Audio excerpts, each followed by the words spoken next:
Baiklah, Assalamualaikum warahmatullahi wabarakatuh. Perkenalkan, nama saya Nana Arina, saya dari kelas J dari Prodi Manajemen. Di sini saya akan mempresentasikan tentang materi yang berjudul Person Uncertainty Map atau peta ketidakpastian person. Di sini saya akan menjelaskan dahulu peta ketidakpastian person. Di mana peta ini dapat membantu para manajer untuk menghadapi berbagai tingkat ketidakpastian. Pada bagian pertama ada exploratory research atau penelitian eksplorasi.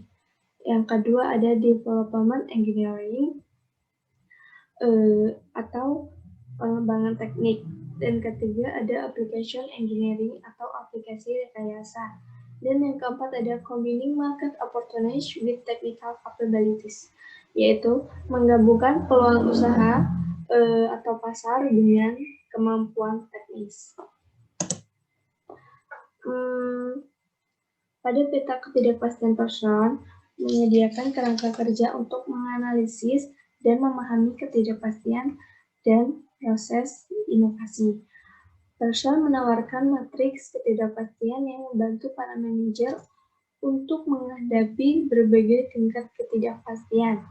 Demikian pula, jika peluang pasar telah diidentifikasi ide, produk akhir mungkin cukup mapan, tetapi masih banyak ketidakpastian tentang bagaimana tepatnya perusahaan mengembangkan produk semacam itu. Mengelola ketidakpastian. Mengelola ketidakpastian itu adalah parameter terkait dengan hasil pengukuran yang mencirikan dispersi dari nilai-nilai yang cukup dapat dikaitkan dengan objek yang dapat diukur. Ketidakpastian memiliki dasar probabilistik dan mencerminkan pengetahuan yang tidak lengkap dari besaran tersebut. Dengan kata sederhana, ketidakpastian adalah keraguan yang muncul tentang hasil setiap pengukuran. Dalam bagian ini, kerangka kerja person membagi ketidakpastian menjadi dua terpisah.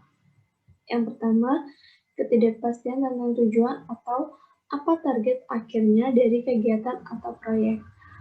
Dalam usaha, dapat diartikan ketidakpastian tentang tujuan ini berkaitan dengan investasi dan risiko yang diartikan dan digunakan secara bersamaan dengan pengertian yang sama tanpa disadari oleh para peluang usaha.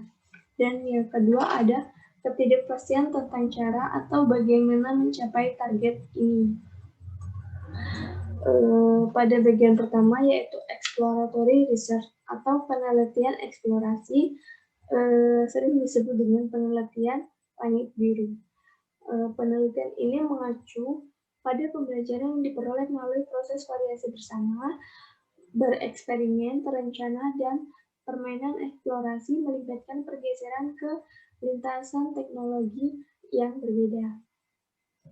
Kemudian ada slide yang kedua yaitu bagian development engineering atau pengembangan teknis. Jenis kegiatan ini sering disebut sebagai rekayasa pengembangan dan merupakan kegiatan berkelanjutan dalam perusahaan manufaktur yang secara terus-menerus memeriksa proses produksinya, mencari efisiensi dan cara untuk mengurangi biaya.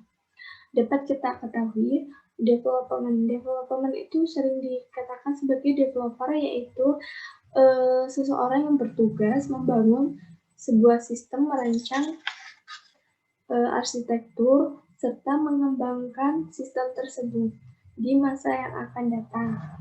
Kemudian engineering itu adalah seseorang yang bertugas menjaga atau merawat sistem itu tersebut.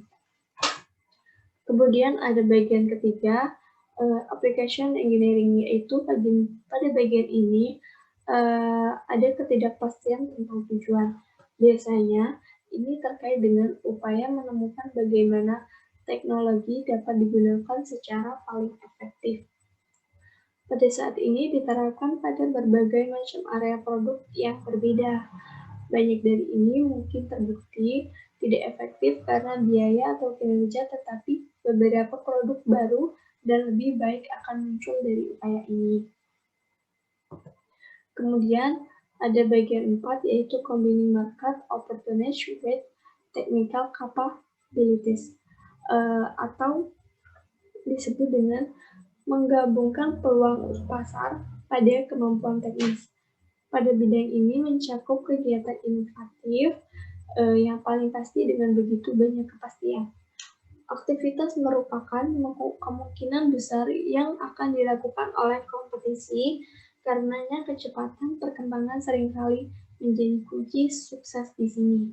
Desain produk baru yang menggunakan teknologi yang minimal tetapi meningkatkan terkadang dengan efek dramatis penampilan atau kinerja produk yang sudah ada adalah contoh inovasi produk di bidang ini.